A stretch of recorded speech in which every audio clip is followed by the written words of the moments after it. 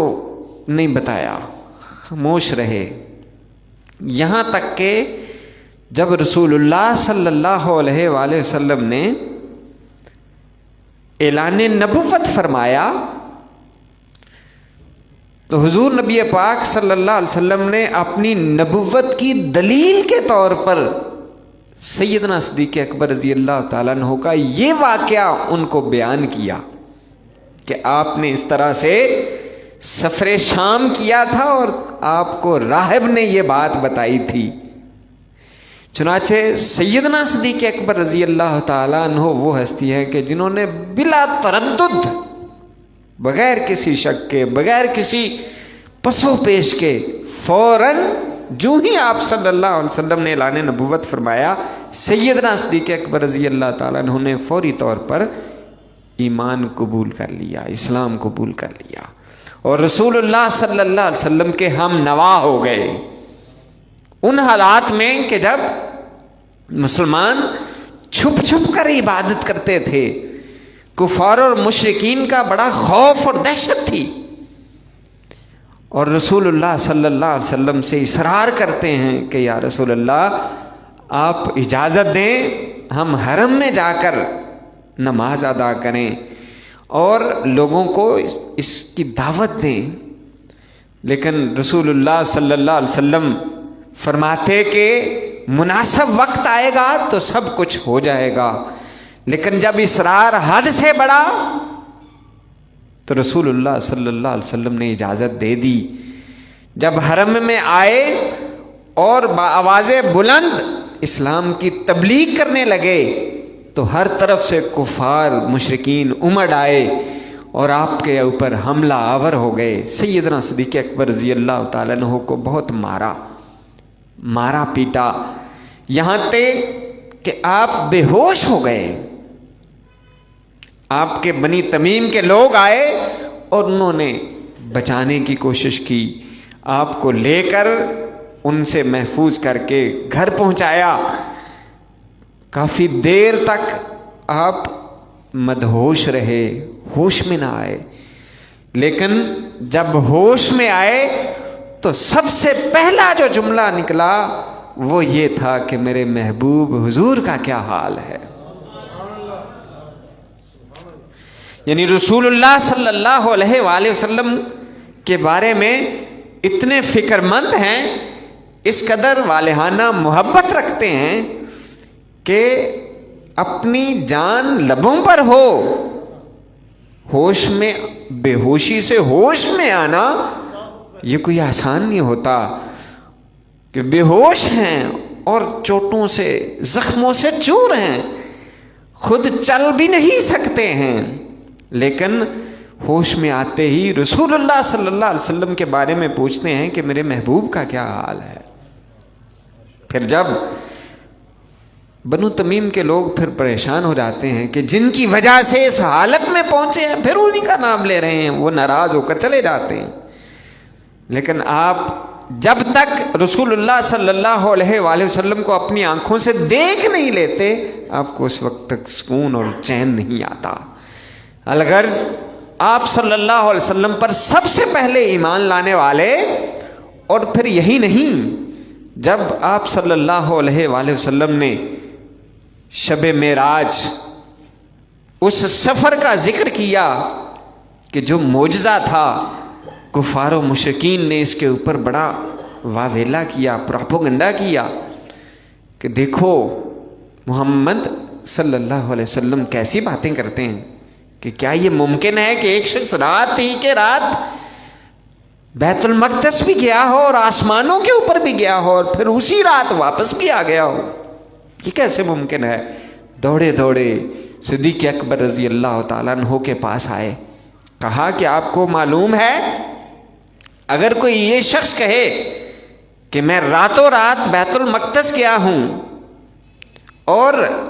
پھر واپس بھی آ گیا ہوں، کیا تم یقین کرو گے؟ کہا نہیں. کہا کہ یہ آپ کے دوست محمد صلی اللہ علیہ وسلم کہہ رہے ہیں. کہا اچھا، اگر وہ کہہ رہے ہیں تو پھر سچ کہہ رہے ہیں. یا رسول اللہ، حق چاریا. پھر یعنی دوسری بات ہی نہیں کی. جس طرح ایمان کی بات تھی، کوئی اور دلیل طلب نہیں کی، یہاں پر بھی فرمایا اگر وہ کہہ رہے ہیں تو سچ ہے، پھر کسی اور دلیل کی ضرورت نہیں ہے. حضور نبی پاک صلی اللہ علیہ وآلہ وسلم جب ہجرت کر کے تشریف لے جا رہے ہیں اور غار ثور کی طرف بڑھ رہے ہیں، تو سیدنا ابو بکر صدیق رضی اللہ تعالیٰ عنہ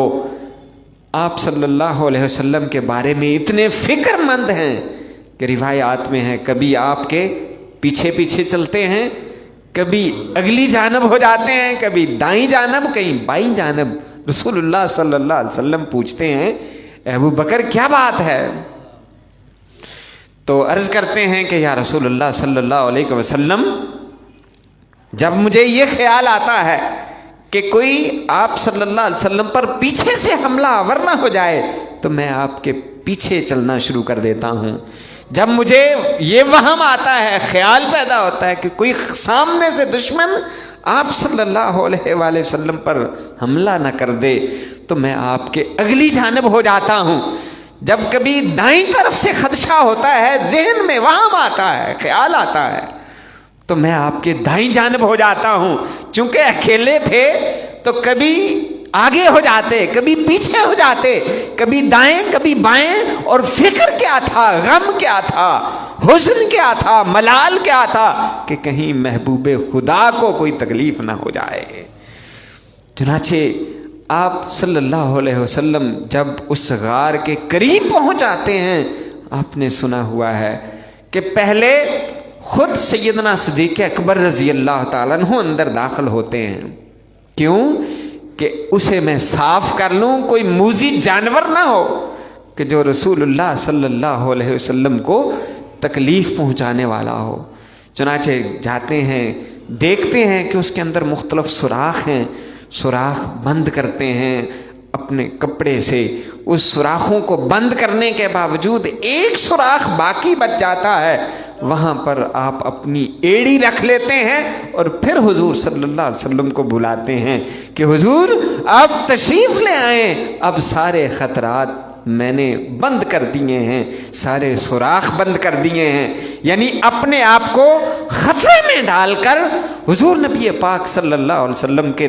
تحفظ کی اور آپ صلی اللہ علیہ وسلم کی حفاظت کی تمام تدابیر اختیار کرتے ہیں. یہ اپنے آپ کو قربان کرنے والی بات ہے. جب رسول اللہ صلی اللہ علیہ وسلم اندر تشریف لے آتے ہیں تو پہلے چونکہ سیدنا صدیق اکبر داخل ہوئے ہیں، بعد میں رسول اللہ صلی اللہ علیہ وسلم داخل ہوئے ہیں. قرآن نے اس بات کو بیان فرمایا ثانی اثنین، دو میں سے دوسرا. اذ ہما فی الغار، جب دونوں غار میں تھے. دو میں سے دوسرا، دو میں سے دوسرا کون؟ ایک تو سیدنا صدیق اکبر رضی اللہ تعالیٰ عنہ ہیں جو پہلے گئے ہیں، جو سوراخ بند کر رہے ہیں، اس کو صفائی کر رہے ہیں، اور بعد میں رسول اللہ صلی اللہ علیہ وسلم کو بھی اندر داخل ہونے کے لیے درخواست کر رہے ہیں. قرآن کہتا ہے ثانی اثنین، دو میں سے دوسرا. دوسرا کون؟ رسول اللہ صلی اللہ علیہ وسلم. کہ پہلے تو غار میں صدیق اکبر ہیں اور بعد میں جانے والے دوسرے، ثانی کہتے ہیں دوسرا. دو میں سے دوسرا جب دونوں غار میں ہیں، اذ یقولو، وہ دوسرا یعنی رسول اللہ صلی اللہ علیہ وسلم فرماتے ہیں لصاحبہی، اپنے صاحب کو، اپنے صحابی کو. اور یاد رکھیں سیدنا صدیق اکبر رضی اللہ تعالیٰ عنہ وہ صحابی رسول ہیں کہ جن کو قرآن نے بھی صحابی کہہ کر پکارا ہے. یہ آپ کا اعزاز ہے، آپ کا یہ شرف ہے، آپ کا یہ درجہ ہے اور مقام ہے کہ اللہ رب العزت نے سیدنا صدیق اکبر رضی اللہ تعالیٰ عنہ کو یہ اعزاز بخشا ہے کہ اذ یقول لصاحبہ، جب رسول اللہ صلی اللہ علیہ وسلم اپنے صاحب کو فرماتے ہیں، اور ترجمہ کرنے والے نے یہاں پر کہا ہے جب اپنے یار سے فرماتے ہیں، یار غار سے فرماتے ہیں،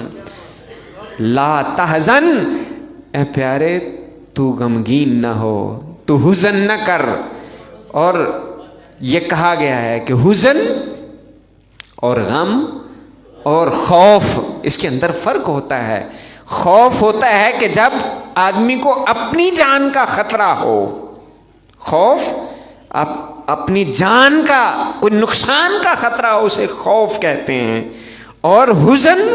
وہ اپنے محبوب یا اپنے پیارے کو جب خطرہ لاحق ہو، اسے حزن کہتے ہیں۔ اس لیے قرآن نے کہا کہ رسول اللہ صلی اللہ علیہ وسلم نے سیدنا صدیق اکبر رضی اللہ تعالیٰ عنہ کو فرمایا لا تحزن، اے ابو بکر آپ میرے بارے میں غمگین نہ ہوں۔ یعنی گویا مطلب یہ نکلا کہ سیدنا صدیق اکبر رضی اللہ تعالیٰ عنہ کو اس کیفیت میں بھی کہ جب کافر اس غار کے بالکل کنارے پر ہیں اور اس کے سامنے نظر آ رہے ہیں کہ غار کے منہ پر ہیں، سیدنا صدیق اکبر رضی اللہ تعالیٰ عنہ کو اپنی جان کا خوف نہیں ہے، رسول اللہ صلی اللہ علیہ وسلم کا غم ہے، حزن ہے، ملال ہے کہ کہیں رسول اللہ صلی اللہ علیہ وآلہ وسلم کو یہ تکلیف نہ پہنچا دیں۔ اور رسول اللہ صلی اللہ علیہ وسلم بھی اس حزن کو سمجھ جاتے ہیں اور فرماتے ہیں لا تحزن، اے پیارے تو میرے بارے میں پریشان نہ ہو، ان اللہ معنا، جب اللہ رب العزت ہمارے ساتھ ہے کوئی ہمیں کوئی تکلیف نہیں پہنچا سکتا۔ جب اس جیسے جان نثار رسول اللہ صلی اللہ علیہ وآلہ وسلم کے ساتھ تھے،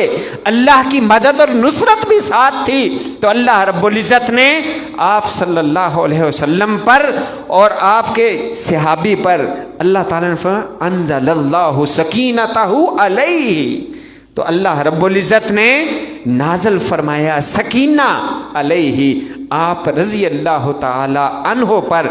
اور اس حوالے چونکہ غمگین وہ تھے، پریشان سیدنا صدیق اکبر رضی اللہ تعالیٰ عنہ تھے، تو اللہ رب العزت نے آپ کے دل کو سکون عطا فرما دیا کہ جا باوجود، دیکھیں کوئی معمولی بات نہیں ہے، آرام فرما ہے مصطفیٰ کریم آپ کی گود میں، اور ایک ایڑی اس سوراخ پر ہے جس کے اندر سانپ ہے، اور سانپ ڈستا ہے، اور اس ڈسنے کی وجہ سے آپ اپنے جسم کو حرکت نہیں دیتے، کیوں کہ کہیں مصطفیٰ بے آرام نہ ہو جائیں، اپنے آپ کو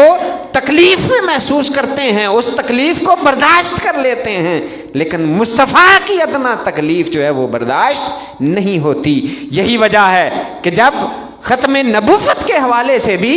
مسیلمہ کذاب نے جھوٹی نبوت کا دعویٰ کیا، تو اس وقت بھی رسول اللہ صلی اللہ علیہ وسلم کے یہ غلام رسول اللہ صلی اللہ علیہ وسلم کے ختم نبوت کے حوالے سے بھی اس وقت پرجوش ہو جاتے ہیں، اور ان مشکل ترین حالات کے اندر بھی صحابہ کو حکم دیتے ہیں کہ اس شخص کا کلا کما کر دیا جائے، اس کا خاتمہ کر دیا جائے کہ جو رسول اللہ صلی اللہ علیہ وآلہ وسلم کی عظمت اور شان کے حوالے سے گستاخی کا مرتکب ہے۔ رسول اللہ صلی اللہ علیہ وآلہ وسلم کے یہ صحابی، پھر رسول اللہ صلی اللہ علیہ وسلم نے بھی ان کی عظمت کے اس اعتبار سے فرامین جاری فرمائے کہ جب پوچھا حضرت عائشہ صدیقہ رضی اللہ تعالی عنہا نے کہ یا رسول اللہ صلی اللہ علیہ وسلم کسی شخص کی یہ ستاروں کے برابر بھی نیکیاں ہیں، تو فوراً فرمایا ہاں عمر فاروق رضی اللہ تعالیٰ عنہ کی۔ خاموش ہو گئیں، ان کی خواہش تھی کہ میرے والد کا نام آئے گا، خاموش ہو گئیں۔ پھر عرض کرنے لگی، آپ صلی اللہ علیہ وسلم سمجھ گئے، پوچھا کیا بات ہے؟ کہا حضور میرے والد گرامی کی نیکیاں۔ آقا علیہ السلام نے فرمایا عمر کی عمر بھر کی نیکیاں اور صدیق کی ایک رات کی نیکی ان کا مقابلہ نہیں کر سکتی۔ وہ جو غار ثور کے اندر خدمت انجام دی تھی سیدنا صدیق اکبر رضی اللہ تعالیٰ عنہ کی اس نیکی پر عمر فاروق رضی اللہ تعالیٰ عنہ کہا کرتے تھے کاش ابو بکر وہ ایک رات کی نیکی خدمت مجھے دے دے، عمر بھر کی خدمت میری نیکیاں لے لے، میں اس کا وہ مہنگا سودا نہیں ہے۔ حضرت ابو بکر صدیق رضی اللہ تعالیٰ عنہ کو اللہ رب العزت نے، اللہ کے پیارے محبوب صلی اللہ علیہ وسلم نے جو عظمتیں اور شانیں عطا فرمائی ہیں، ہر صحابی ایک سے بڑھ کر ایک ہے، ان کا کوئی مقابلہ نہیں، موازنہ نہیں، لیکن جس طرح رسولوں کے اندر ایک ترتیب ہے اور تلک الرسل فضلنا بعضهم علی بعض ہے کہ ان رسولوں کو بعد پر فضیلت عطا فرمائی ہے۔ اللہ رب العزت نے صحابہ کرام میں بھی فضیلت اور درجات عطا فرمائے ہیں، لیکن ہر کوئی ایک سے بڑھ کر ایک ہے۔ اور رسول اللہ صلی اللہ علیہ وسلم نے فرمایا کہ اصحابی کالنجوم، یہ میرے صحابہ ستاروں کی مانند ہیں، فَبِأَيِّهِمْ اقْتَدَيْتُمْ فَاهْتَدَيْتُمْ، جس کی بھی اطاعت کرو گے تم ہدایت پا جاؤ گے۔ ان سب کا ادب و احترام ہمارے دلوں کا حصہ ہے اور ایمان کا حصہ ہے، لہٰذا اس اعتبار سے ہم سب پر اس اعتبار سے یقین کرتے ہیں کہ صحابہ کلہم عدول، ان کے حوالے سے کوئی ایسی تان و تشنی جائز نہیں ہے کہ رسول اللہ صلی اللہ علیہ وسلم نے فرمایا کہ میرے صحابہ کے بارے میں ڈرو اور انہیں تان و تشنی کا نشانہ نہ بناؤ۔ اللہ پاک سے دعا ہے کہ وہ خالق و مالک ہمیں ان بزرگ ہستیوں کو سمجھنے کی اور ان کی محبت کو اپنے دلوں کا حصہ بنانے کی اور ان کے نقش قدم پر چلنے کی ہمیں توفیق عطا فرمائے۔ وما علیہ